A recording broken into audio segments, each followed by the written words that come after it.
ni Roque.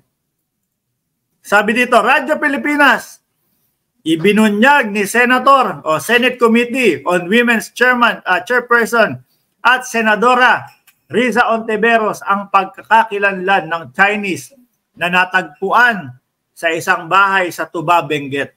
Matatandaan, ang naturang bahay ay sinabi ni Atty. Harry Roque na pagmamay-ari ng korporasyon. Pero po, doon sa Congress hearing, mga bossing, sinabi niya, gandang-ganda po kasi ako diyan sa bahay ko na yan. No? Ibig sabihin, nadulas. Ayan, kung nakikita nyo po sa ilalim, mga kababayan, no? Kung nakikita nyo po, ayan, tinanggal ko. Siyempre, hindi nyo makikita muna. Ito. Kung nakikita nyo po, mga kababayan, yaan yung isa sa nakatira sa loob ng bahay ni Roque. O, ayan. Si Sun Liming, control number 8, blah, blah, blah, blah, blah, blah, blah. Update, July 17, 2024. Interpol, red notice. Fugitive, wanted for prosecution. Escape risk, ayan. Circulation to the media, including internet, of the extract of the notice as published on Interpol public website. Identity, particular, family name, Sun Limin. Bakit kaya ganun? Ayan, taga Shangqiu City, Henan Province, China. Ayan mga kababayan. Paano kaya ipapaliwanag? Siguro sasabihin lang ni Atty. Harry Roque, ay, hindi ko alam yan eh. No? Wala akong alam yan eh. Pero grabe naman yung pagkakataon na yon, 3 beses na pagkakataon.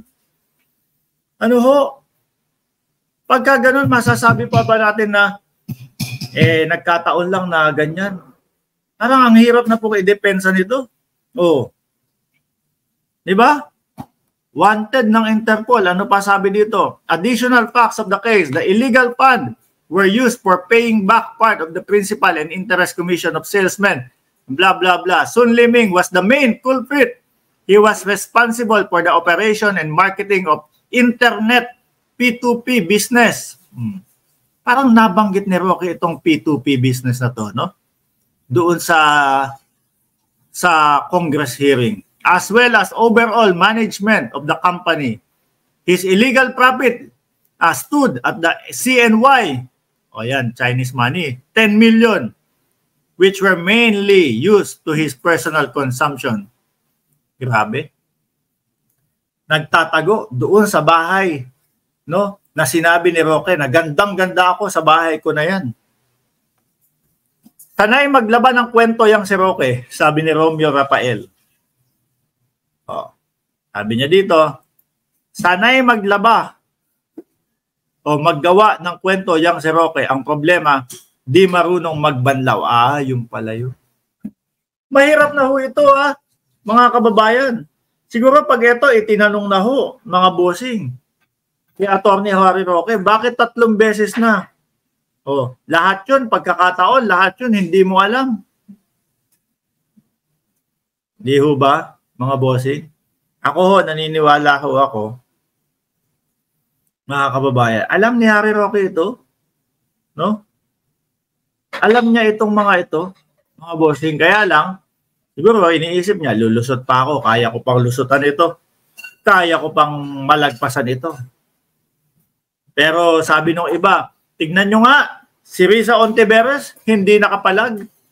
Walang nangyari doon sa hearing niya, sa Senado niya versus Roque. Lagi po natin sinasabi, yung paunang hearing na yon, jab-jab lang po yon. Parang kapag lumalaban si Senador Manny Pacquiao ng boxing, yung first round, mga kababayan, sige, magsukatan muna tayo. Sabihin mo yung sasabihin mo, itatanong ko yung itatanong ko lang. Tapos saka pag-aaralan yan. Kaso doon sa Kongreso, mga kababayan, walang awa kay Roque. Unang hearing pa lang talagang lumabas na lahat ng lahat ng ikadudulas ng dila ni Roque. Siguro sabi ko, mamantika yata ang bibig ni Roque ngayong araw. At lahat ay nadudulas siya. Madulas yung labi ho, mga bossing. No? O, dumako tayo. Pangilan na ba natin yan? Pangatlo pala yan. Yung wanted sa Interpol. Paano ngayon, mga kababayan, didepensahan ni Atty. Harry Roque na merong isang pugante sa loob ng kanyang bahay? O, sabihin na natin, sige, pagbigyan na sa loob ng pagmamayari ng PH2 na sila-sila naman din po, mga kababayan. Na sila-sila din po, mga kababayan, yung may karapatang magpaupa. Di ho ba? Kaya sabi ko, ano ba to? Pinapaikot na lang ang taong bayan. Ganito na lang nila iniisip na ang taong bayan, basta-basta na lang po maniniwala sa kanila. Sabi ni Tito Jet, Spokes Jet Channel, suportahan niyo po yung channel na yan, ha? Yang si Harrieta, sinungaling na baklang paya. Ang bakla ba si Harry Roque? Hindi ko alam yun. Ang nakikita ko lang, mahilig siyang magpa-topless. Ano? Kapag ka nagsasalita po si Harry Roque ng topless, matigas naman po yung pagkakasabi niya. Ako ho, hindi ko alam talaga na bakla si Roque. Kung yan ayan, binasa ko lang ho yung komento. Ako, para sa akin, yung mga trip ni Spokes Harry Roque, matitigas ho, mga kababayan. Tsaka yung kanyang pananalita, matigas ho, mga kababayan. No? Kaya ako lang ho yata ang hindi nyo mapapaniwala na Becky si Harry Roque. Kasi talaga, si Mrs. naman maganda, di ba? Yan. Nagulat lang ako doon sa komento ni Tito Jet. Sabi niya, baklang payaso daw po. Pero ako, hirap kong paniwalaan yan eh. Ang hirap kong paniwalaan yan. Ano po, lalo na kapag marinig mo yung tono ng boses niya, yung pagkakasabi niya na, pagkakasabi ni Harry Roque na, tignan natin kung paano natin mapapatopless itong si Ronil Yang. Matigas ho. Matigas na matigas. Sabi ni Sir Eduardo Bacurio, bakit ang tagal makulong yan? Pero mahirap yan, suspect pala na nakakulong na. Roque is queen and strawman policy, sabi ni Salvi Ebanez. Palagay ko ho, mga kababayan, sa susunod ho na hearing sa Senado at sa Kongreso, eto na ho ang topic, mga kababayan. No? Ano ang ginagawa ng isang tao na wanted sa Interpol, pinaghahanap ng Interpol na merong red notice sa loob ng bahay na pagmamayari ng PH2 na ang lamagda para paupahan yung misis ni Atty. Harry Roque.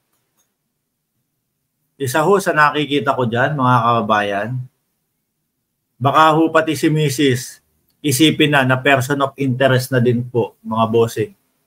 Kasi si Harry Roque, di ba, ginigiit niya, sinasabi niya, saglit lang, pumunta ako dito para bilang resource person. Ang tigas niyang sinasabi yun doon sa Senado. Di ba? Pero mukhang pagkatapos ho ng mga hearing, iba na ho. Person of interest na si Harry Roque, mga kababayan.